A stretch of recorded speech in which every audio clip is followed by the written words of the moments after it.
PSL تو ہم کریں گے انشاءاللہ تعالیٰ، اور 26 سے ہی شروع ہوگی۔ اب اس میں 2-3 مشکل ڈیسیجن تھے۔ پہلا تو یہ تھا کہ 25,000-30,000 لوگ اسٹیڈیم میں آئیں گے، تو ایک طرف ہم شہروں کو کہہ رہے ہیں کہ آپ موومنٹ محدود کریں، دوسری طرف آپ کہہ رہے ہیں کہ آپ اتنے سارے لوگ اکٹھے ہوں اور سارا کچھ ہو۔ تو جب تک یہ تھوڑا سا کرائسس چل رہا ہے، ہو سکتا ہے 10 دن میں ختم ہو جائے، ہو سکتا ہے 15 دن میں ختم ہو جائے، تو اس وقت تک ہم اسٹیڈیم میں کراؤڈ کو اجازت نہیں دیں گے۔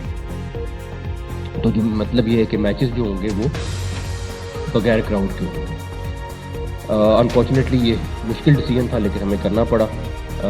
اس کے بعد دوسرے نمبر پر جو ہم نے افتتاحی تقریب ایک بہت گرینڈ قسم کی رکھی ہوئی تھی، ہم نے اس کو منسوخ کر دیا اور ہم سیدھا میچ پہ جائیں گے، تاکہ کوئی ایسے خرچ نہ ہو جہاں پہ ہم ایک طرف سیونگ کر رہے ہیں اور دوسری طرف اس طرح کا حصہ ہو۔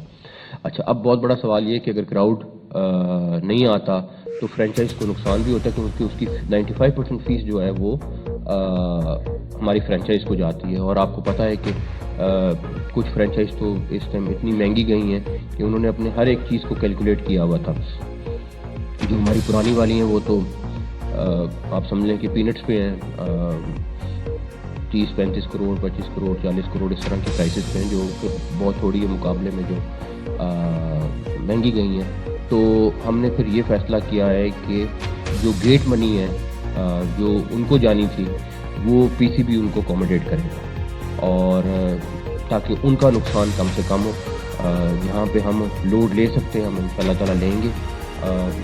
اللہ کرے کرائسس جلدی ختم ہو اور کراؤڈ واپس میدانوں میں آئے۔ تو ایک چیز یہ۔ دوسری چیز جو امپورٹنٹ ہے وہ یہ کہ میچز ہمارے اس دفعہ ہم نے فیصل آباد میں بھی رکھا تھا، پشاور میں بھی رکھا تھا، پنڈی میں بھی ہوتے تھے، تو ہم نے ملتان بھی، اور اس دفعہ کوشش کر رہے تھے کہ نہیں ممکن ہوا، لیکن اگلے سال انشاءاللہ تعالی حیدرآباد اور مظفر آباد میں بھی کریں گے۔ اب ہم صرف 2 شہروں میں کریں گے، لاہور اور کراچی میں۔ اسکیجول جو ہے وہ سلمان صاحب انشاءاللہ جلد اس کو اناؤنس کر دیں گے۔